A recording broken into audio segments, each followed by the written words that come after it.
Hello student, कैसे हैं आप सभी? आई होप अच्छे होंगे। तो आज हम पढ़ने वाले हैं प्रकाश का परावर्तन। तो जिसे रिफ्लेक्शन ऑफ लाइट भी कहते हैं, इंग्लिश में रिफ्लेक्शन ऑफ लाइट है। क्लास 10th का चैप्टर है। तो इसमें हम पढ़ेंगे कि प्रकाश क्या होता है, प्रकाश का परावर्तन, और प्रकाश के परावर्तन के क्या कारण हैं, प्रकाश को हम देख सकते हैं कि नहीं देख सकते, प्रकाश की चाल क्या होती है, प्रकाश हमें किन किन माध्यमों से प्राप्त होता है, और फिर परावर्तन में पढ़ेंगे परावर्तन क्या होता है और परावर्तन के नियम क्या हैं। तो सबसे पहले प्रकाश क्या होता है। तो प्रकाश के माध्यम से हम चीजों को देख पाते हैं। बिना प्रकाश के हम चीजों को देखना असंभव है, मतलब हम बिना प्रकाश के किसी भी वस्तु को देख ही नहीं सकते। प्रकाश स्वयं, प्रकाश को हम नहीं देख सकते, लेकिन प्रकाश के माध्यम से हम वस्तुओं को देख सकते हैं। जैसे अभी मैं यहाँ आपको दिख रहा हूँ, तो मेरे ऊपर लाइट आ रही है, मेरे ऊपर पड़ रही है, मेरे ऊपर से रिफ्लेक्ट होकर आपके पास कैमरे में जा रही है, तो तब मैं आपको दिख रहा हूँ। अगर मैं लाइट ऑफ कर दूं तो लाइट मेरे ऊपर पड़ना बंद हो जाएगी, तो मैं भी आपको दिखना बंद हो जाऊंगा। तो इसका मतलब ये है कि अगर लाइट नहीं होगी तो हम चीजों को देख नहीं पाते। जैसे रात में हम चीजों को क्यों नहीं देख पाते? क्योंकि रात में लाइट नहीं होती, दिन में लाइट होती है। सन के माध्यम से हमें लाइट प्राप्त होती है, तो दिन में लाइट होती है तो हम वस्तुओं को देख पाते हैं, लेकिन रात में चीजें हमें नहीं दिखाई पड़ती। तो प्रकाश की किरण, जैसे मान लो यहाँ से कोई, यहाँ एक टॉर्च है, यहाँ एक कोई वस्तु है, यहाँ एक आदमी खड़ा हुआ है, ठीक है। तो यहाँ से लाइट आएगी, इस पे पड़ेगी, इस पे से रिफ्लेक्ट होके इसकी आंखों में जाएगी, तो फिर इसको ये वस्तु दिखेगी। अगर ये लाइट ही यहाँ से नहीं आएगी, तो यहाँ से इसकी आंखों में नहीं जाएगी, तो ये वस्तु इस आदमी को नहीं दिखेगी। तो प्रकाश वह माध्यम है जिसके वजह से हम वस्तुओं को देख पाते हैं, ठीक है। अब सवाल उठता है कि क्या हम प्रकाश को देख सकते हैं? अब कई लोग बोलते होंगे कि हाँ, हम प्रकाश को देख सकते हैं क्योंकि मैंने धूप को देखा है। तो प्रकाश, जो धूप देखा होगा वो जमीन में दिखती है, लेकिन वो हमें धूप नहीं दिखती, मतलब हमें प्रकाश नहीं दिखता। वो धरातल मतलब जमीन दिखती है। जैसे अब कई लोग बोलेंगे कि जैसे गर्मियों में कमरे की, किसी कमरे में अगर मान लो कहीं पे खाली जगह छोटी होती है तो उसमें से प्रकाश आता हुआ हमें दिखाई देता है, लेकिन वो रियल में प्रकाश नहीं होता। वो धूल के कण होते हैं जो उड़ते रहते हैं, वो पार्टिकल हमें दिखते हैं कि हाँ, ऐसा लगता है कि यहाँ से प्रकाश आ रहा है, लेकिन वो प्रकाश नहीं, उसके पार्टिकल दिख रहे होते हैं। प्रकाश, अच्छा, हम प्रकाश को देख क्यों नहीं सकते? प्रकाश को हम क्यों नहीं देख सकते? जैसे मान लो हाँ, कोई आदमी है, खड़ा हुआ है रास्ते में, ये रास्ता है, यहाँ एक आदमी खड़ा हुआ है, ठीक है। अब यहाँ से कोई साइकिल से जाएगा, तो ये आदमी उसको देख लेगा, आराम से देख लेगा, पहचान भी लेगा कि हाँ, कौन जा रहा है, तो आराम से क्लियर देख पाएगा। लेकिन अगर उसी की जगह कोई आदमी बाइक से जाता है, तो उसको भी देख तो पाएगा, अगर हाँ ज्यादा स्पीड में नहीं गया, लेकिन मान लो कि फुल स्पीड में जाता है, तो इसको ये दिखेगा कि हाँ, बाइक से कोई गया, लेकिन ये नहीं दिखेगा कि कौन गया, पहचान भी नहीं पाएगा, क्योंकि बाइक की रफ्तार बहुत तेज होगी, ठीक है। अब उसके बाद जो आजकल, मान लो कि आपके सामने से कोई मिसाइल गया, तो आपको तो ये लगेगा कि हाँ, कुछ गया, लेकिन तो हो सकता है आप थोड़ा बहुत देख भी पाओ कि हाँ, मिसाइल गई है। लेकिन अगर आपके सामने मान लो बंदूक चला है, बंदूक से गोली निकले, यहाँ से कोई बंदूक चलाई जाए, ठीक है, यहाँ से गोली निकलती है, तो आप यहाँ पे खड़े हो, यहाँ से बंदूक की गोली जाएगी, तो क्या बंदूक की गोली देख पाओगे? सिर्फ उसका आभास होगा ना। चलो मान लिया आंखें आपकी बहुत तेज हैं, देख भी लिया, तो सिर्फ महसूस कर पाओगे कि कुछ गया है। अब मान लो कि जो बंदूक की गोली गई है उसकी रफ्तार कितनी होगी? 200 से 300 किलोमीटर प्रति घंटा हो सकती है, या फिर और कोई बड़ी गन है तो उसकी और रफ्तार हो सकती है। लेकिन जो हमारा प्रकाश होता है, प्रकाश की चाल कितनी होती है? 3 लाख किलोमीटर पर सेकंड। 3 लाख किलोमीटर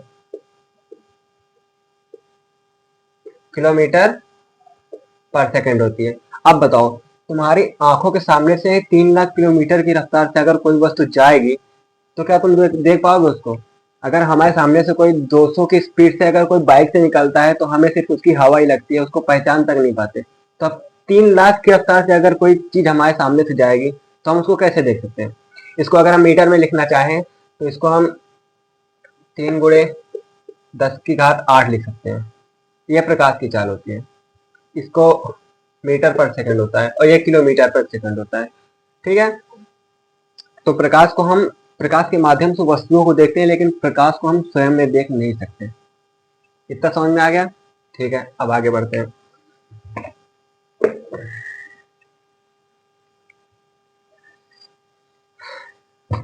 मैंने बता दिया कि प्रकाश की चाल 3 लाख किलोमीटर पर सेकंड होती है। अगर उसको मीटर पर सेकंड में बोलना चाहें तो 3 × 10⁸ मीटर पर सेकंड की रफ्तार से प्रकाश चलता है। अब प्रकाश के गुण क्या होते हैं? तो प्रकाश का पहला गुण होता है सीधी रेखा में चलता है।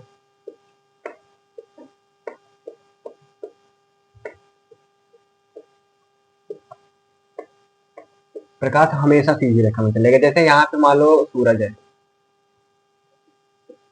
ये सूरज है। अब यहाँ से ये प्रकाश की किरण आई, सीधी नहीं बनी, ये प्रकाश की किरण आई।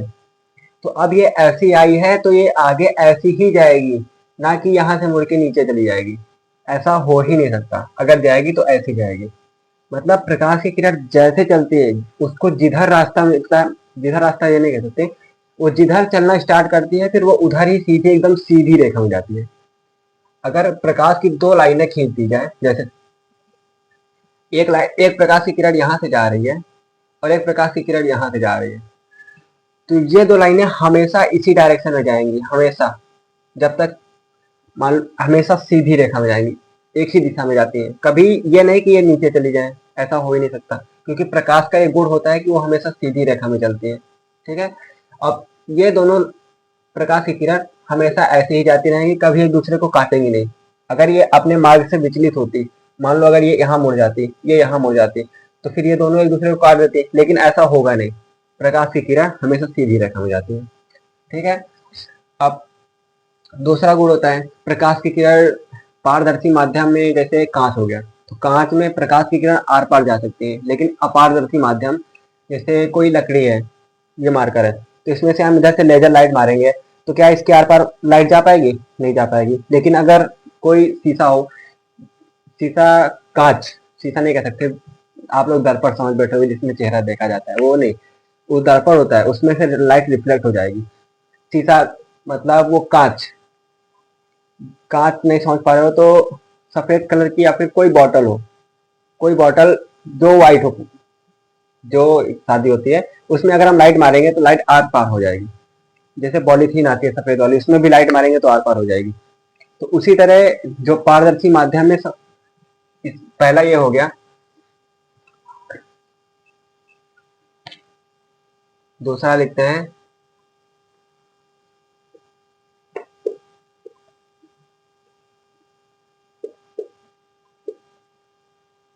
पारदर्शी माध्यम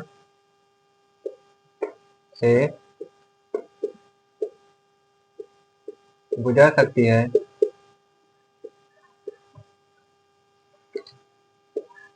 तथा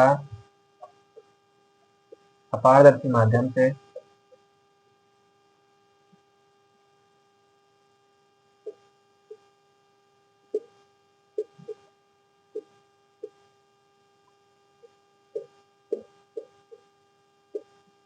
नहीं गुजर सकते।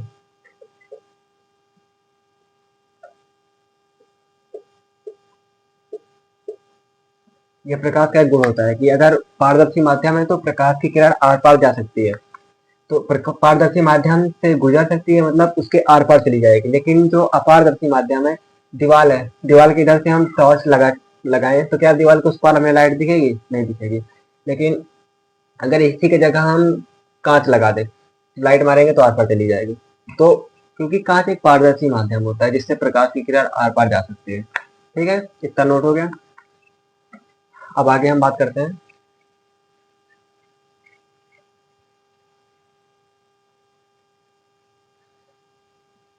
अब हम बात करते हैं प्रकाश, इसके और भी गुण होते हैं प्रकाश के और भी गुण होते हैं, जैसे तरंग के रूप में चलता है प्रकाश। तो अब हम बात करते हैं प्रकाश के स्रोत क्या हैं। प्रकाश हमें 2 स्रोतों से प्राप्त होता है, एक प्राकृतिक और एक मानव निर्मित। जैसे प्राकृतिक हो गया तो उसमें आता है सूरज और तारे। सूरज एक प्राकृतिक है, तारा है जिससे हमें प्रकाश प्राप्त होता है। लेकिन मानव निर्मित अगर बोले तो मानव निर्मित जैसे मोमबत्ती हो गई, मोमबत्ती क्योंकि मानव द्वारा बनाई गई है तो मोमबत्ती जलाएंगे तो उसमें से प्रकाश निकलेगा, तो ये मानव निर्मित हुआ। तो प्राकृतिक वो होंगे प्रकाश जिनके माध्यम से हमें प्राप्त होता है, प्राकृतिक वो होंगे जो हमें प्रकृति द्वारा प्राप्त किए गए हैं, प्रदान किए गए हैं, प्राप्त नहीं प्रदान किए गए हैं। और मानव निर्मित वो होंगे जो हमने खुद बनाए हैं। जैसे मोमबत्ती है तो मोमबत्ती मानव ने खुद बनाया है। और जैसे बल्ब हो गया, बल्ब भी मानव ने खुद बनाया है। इलेक्ट्रिसिटी के माध्यम से जो बल्ब हमें जलता है वो भी मानव ने ही बनाया है। फोन की लाइट हो गई, फोन की लाइट भी मानव निर्मित ही है। तो ज्यादातर चीजें मानव निर्मित है प्रकाश, लेकिन जो सबसे बड़ा है ऊर्जा का, जो सबसे बड़ा प्रकाश का स्रोत है सूरज, वो प्राकृतिक है। अब आप लोग सोच रहे होंगे, मैं आपसे क्वेश्चन करना चाहता हूँ कि क्या चंद्रमा में लाइट होती है? क्या चांद जैसे सूरज हमें लाइट देता है तो वैसे चंद्रमा भी लाइट देता है? चंद्रमा का खुद का अपना प्रकाश नहीं होता। जैसे चंद्रमा उसी तरह कार्य करता है जैसे हम अंधेरे में कांच रखे, कांच पे हम लाइट मारते हैं तो वो चमक उठता है, ठीक वैसा ही चंद्रमा है। चंद्रमा पे जैसे ही सूरज की किरण पड़ती है तो वो चमक उठता है, तो जिससे हमें वो चमकीला दिखता है। लेकिन चंद्रमा में खुद का अपना प्रकाश नहीं होता।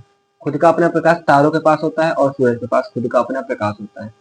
चंद्रमा दूसरों के प्रकाश से प्रकाशित होता है, उसके पास अपना कोई प्रकाश नहीं होता। ठीक है, तो आप लोगों को ये समझ में आ गया होगा कि प्रकाश के गुण क्या हैं और प्रकाश के स्रोत क्या हैं, मतलब प्रकाश हमें किन किन माध्यमों से प्राप्त होता है। मानव निर्मित चीजें जो मानव ने बनाई हैं उन माध्यमों से भी प्राप्त होता है। प्राकृतिक जो हमें प्रकृति द्वारा प्रदान की गई है, जैसे सूरज हो गया, तारे हो गए। अब हम बात करते हैं कि ज्यादातर प्रकाश की सारी बातें हो ही चुकी हैं, अब हम बात करते हैं परावर्तन। तो परावर्तन क्या होता है? परावर्तन जैसे मान लो मेरे पास कोई बॉल है, बॉल वो लेदर वाली, अगर मैं दीवार पे मारूंगा तो टकरा के वापस मेरे पास आ जाएगी। इस पे मैं मारूंगा तो टकरा के मेरे पास वापस आएगा। ठीक यही गुण प्रकाश में जब अप्लाई होता है तो उसे परावर्तन कहते हैं। देखो जैसे यहाँ पे कोई सतह है, ठीक है, इसके एक तरफ पॉलिश कर दी गई है। पॉलिश मतलब ये समझ सकते हो कि जैसे आपके पास शीशा होता है, शीशा जिसमें हम लोग अपना फेस देखते हैं, तो उसमें एक तरफ पॉलिश की गई होती है, एक तरफ पॉलिश होती है और दूसरी तरफ पॉलिश नहीं होती। जिस तरफ हम अपना फेस देखते हैं उस तरफ पॉलिश नहीं होती, जिस तरफ फेस नहीं दिखता उस तरफ पॉलिश की गई होती है। तो लाइट आती है हमारे फेस पे पड़ती है, उसमें से उसमें जाती है, फिर उसमें से उसमें हमारे आंखों में आती है, तो हमारे ऊपर पड़ती है, फिर उसमें जाती है, उसमें जाके फिर हमारी आंखों में आती है, तो हम अपने आप को ही उसमें देख पाते हैं। ठीक उसी तरह प्रकाश यहाँ से मान लो ये सूरज है, ठीक है, यहाँ से प्रकाश की किरण आ रही है, ठीक है, मान लिया आ गई, ठीक है, यहाँ से प्रकाश की किरण आई सीधी रेखा में, क्योंकि प्रकाश हमेशा सीधी रेखा में चलता है। अब यहाँ पे चिकना है ना, शीशा रख देंगे जिसमें अपना फेस देखते हैं, तो यहाँ पे शीशा रखेंगे तो प्रकाश यहाँ से टकरा के सीधे वापस लौट जाएगा, जहां से आया था वहीं लौट जाएगा। यहाँ से जिस रेखा में आया था, मतलब यहाँ से जितना कोण बनाते आएगा ठीक उतना ही कोण बना के उधर ये अभिलंब से उतना ही कोण बना के ये वापस भी जाएगा। तो प्रकाश, अब समझते हैं इसकी परिभाषा क्या होती है। परावर्तन समझ में आ गया? प्रकाश की किरण जब आती है, जब और उसके बाद चिकने तल पर टकरा कर उसी माध्यम में वापस लौट जाती है। अब माध्यम क्या होता है? देखो माध्यम वो होता है जिसमें जैसे हवा और पानी और ठोस। अब ये दस्खत है, ठोस है, तो ये ठोस माध्यम हो गया। अब पानी ले लो, पानी के अणु आपने पढ़ा होगा छोटी क्लास में कि गैस, ठोस, द्रव, गैस, तीनों पढ़े ना।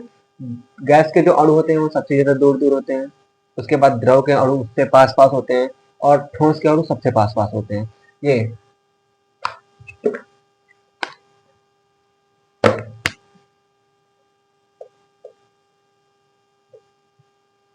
गैस के अणु ऐसे होते हैं जैसे मान लो पूरा डिब्बा है, गैस के अणु ऐसे होते हैं।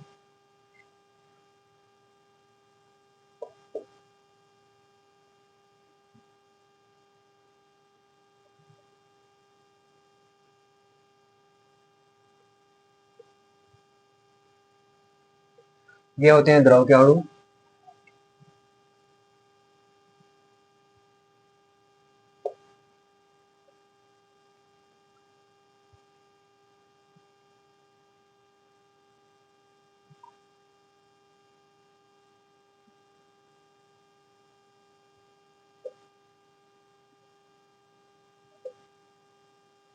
ये होते हैं ठोस के अणु। ठोस के अणु आप देख सकते हैं कितने पास पास है। अब यही कारण होता है कि हम ठोस को आसानी से दबा नहीं पाते और द्रव को आसानी से दबा सकते हैं, क्योंकि इसके अणु इतने सघन पास पास होते हैं। जैसे देखो, गैस के अणु कितने दूर दूर है, उसके बाद द्रव के अणु पास पास है थोड़ा, और ठोस के अणु एकदम पास पास है।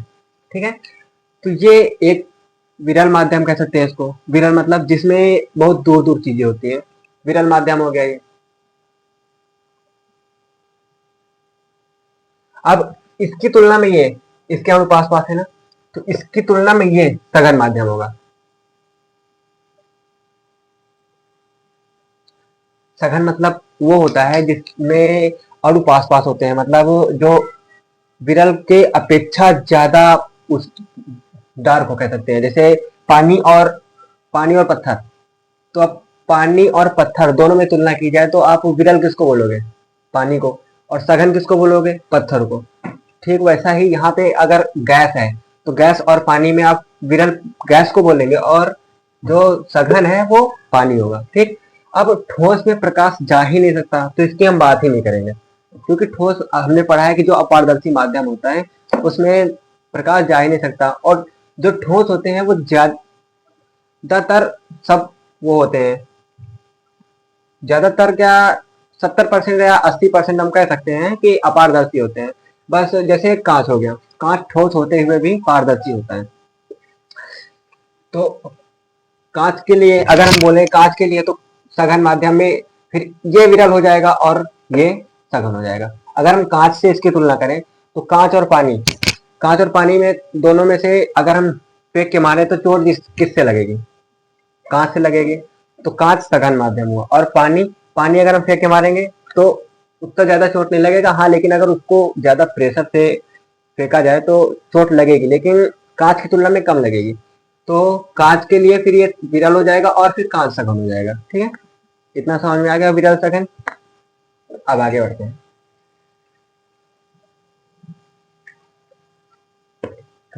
परावर्तन, ये तल है। ठीक है, इसमें एक तरफ पॉलिश की गई है। अब प्रकाश की किरण यहां से आती है और टकरा के चिकने तल से पुनः लौट जाती है। ठीक, प्रकाश की किरण यहाँ से आती है और यहाँ पे टकरा के उसी माध्यम में लौट जाती है। अब वही माध्यम कैसे हुआ? यहाँ पे हवा थी, हवा है ना यहाँ पे, जहाँ पे यहाँ सूरज है, सूरज से अगर मान लो कोई किरण आई है तो वापस आ गई है, तो वो हवा में ही तो गई है, पानी में तो गई नहीं। यहाँ पे कांच रखा है, लौटी तो हवा में ही। अगर यहाँ से कोई लाइट आएगी तो वो हवा में वापस जाएगी।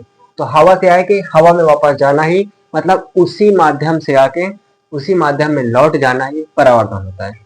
ठीक, प्रकाश की किरण, इसकी परिभाषा होगी, ध्यान लिख लेता हूँ।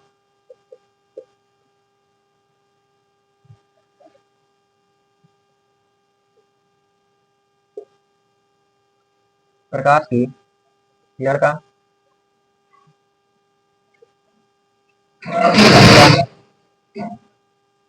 चिकने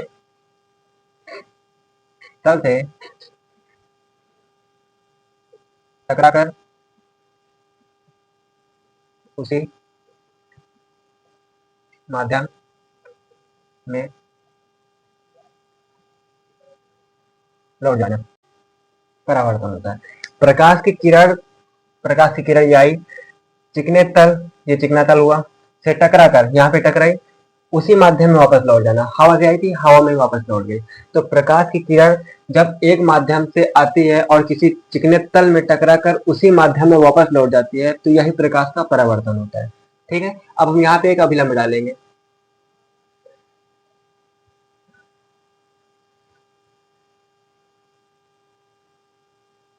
ठीक, अभिलंब। अब हम परावर्तन आपको समझ में आ गया। अब हम पढ़ने वाले हैं परावर्तन के नियम। इसको नोट करना है, नोट कर लीजिए। ठीक है, अब आगे बढ़ते हैं।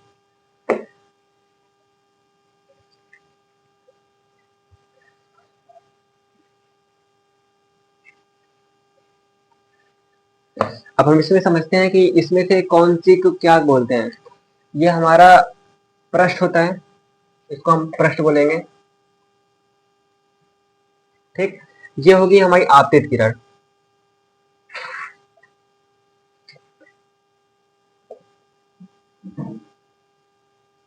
आपतित मतलब होता है आना। जैसे ये किरण आ रही है ना, वहां से ये वापस आ रही है, ऊपर से आ रही है। आपतित मतलब होता है आना। तो ये हो गई आपतित किरण। परावर्तित, जहाँ पे परावर्तन हो गया ना, मतलब वापस गई है, टकरा के वो उसी माध्यम वापस लौट गई, तो परावर्तन हुआ, तो इसका नाम हो जाएगा परावर्तित किरण।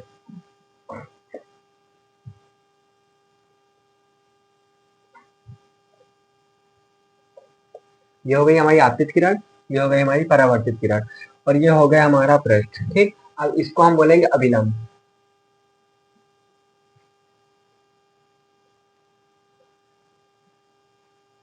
ये चीज पता चल गया हमें, आपतित किरण, अभिलंब, परावर्तित किरण और पृष्ठ, ये तीनों होते हैं। अब परावर्तन का पहला नियम ये हमें कहता है कि आपतित किरण, परावर्तित किरण, ये सेकंड नियम है। पहला नियम ये है कि आपतन कोण और परावर्तन कोण दोनों बराबर होते हैं। ये किरण आई यहाँ से, ठीक है, तो जो ये कोण होगा, आपतन कोण, कोण को हम थीटा से लिखते हैं, तो आपतन कोण इसको हम आर मान लेते हैं। ठीक, परावर्तन कोण यहाँ से गई ना, तो इसी से हम कोण लेंगे, तो परावर्तन कोण, कोण आर इसको मान लेते हैं, थीटा। तो आपतित कोण, परावर्तित कोण दोनों आपस में बराबर होते हैं। ठीक, पहला नियम यही है कि आपतित कोण, परावर्तित कोण हमेशा बराबर होते हैं। तो इसमें हम लिखते हैं प्रथम नियम।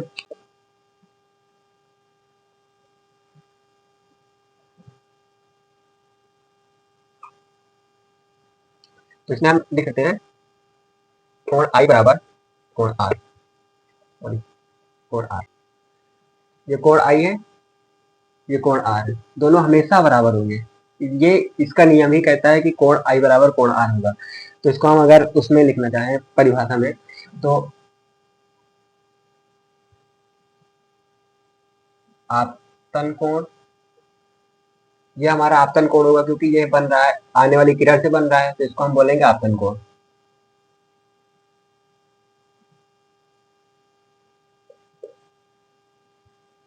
और ये हमारा परावर्तन कोण होगा।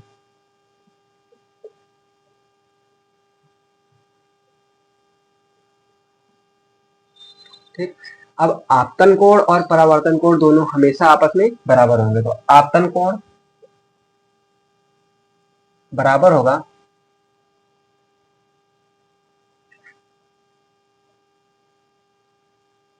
परावर्तन कोण के। आपतन कोण बराबर होगा परावर्तन कोण के। ठीक है, अब पहला नियम ही ये कहता है कि आपतन कोण बराबर होगा परावर्तन कोण के। इतना समझ में आ गया।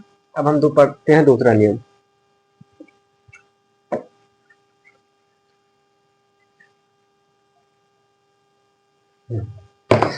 अब द्वितीय नियम,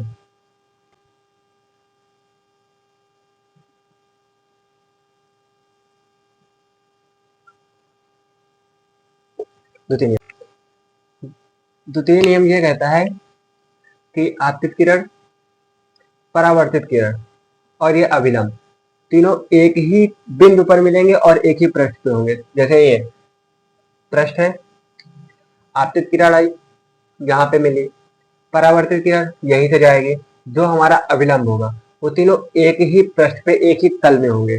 तो द्वितीय नियम यह कहता है कि आपतित किरण,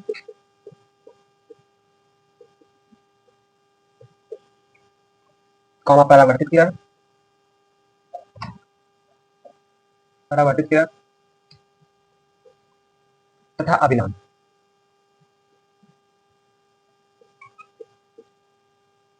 तीनों एक ही तल में होंगे।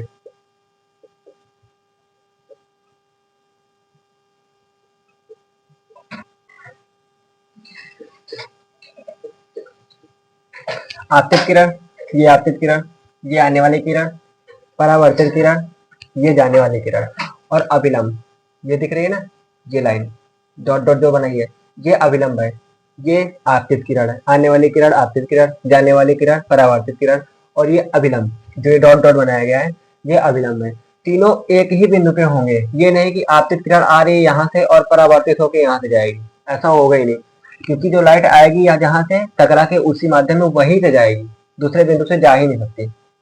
ठीक, और जो अभिलंब होगा, ये अभिलंब भी हम उसी बिंदु पे मानेंगे, ये नहीं कि हम अभिलंब यहाँ पे मान लेंगे। अभिलंब भी उसी बिंदु पे होगा, तभी हमारा कोण आई और कोण आर निकलेगा। क्योंकि अगर हम अभिलंब इस जगह मान लेंगे, यहाँ पे मान लीजिए, इसको मैं मिटा के बताता हूँ।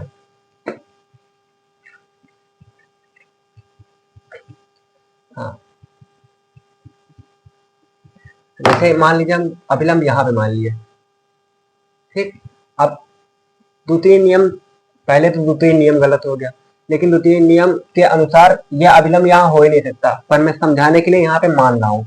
ठीक है, अगर मान लीजिए अभिलंब यहाँ हो गया, आपतित किरण यहाँ से आई, यहाँ टकरा के वापस चली गई, अभिलंब यहाँ मान लिया, इसको हटा देंगे थोड़ी देर के लिए।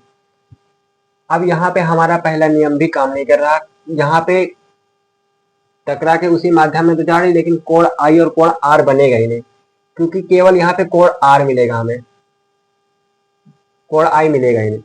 तो इसीलिए जो अभिलंब होगा हमारा उसी बिंदु पे होगा जहां पे से मिलके परावर्तित किरण जा रही है। ठीक है, इतना समझ में आ गया।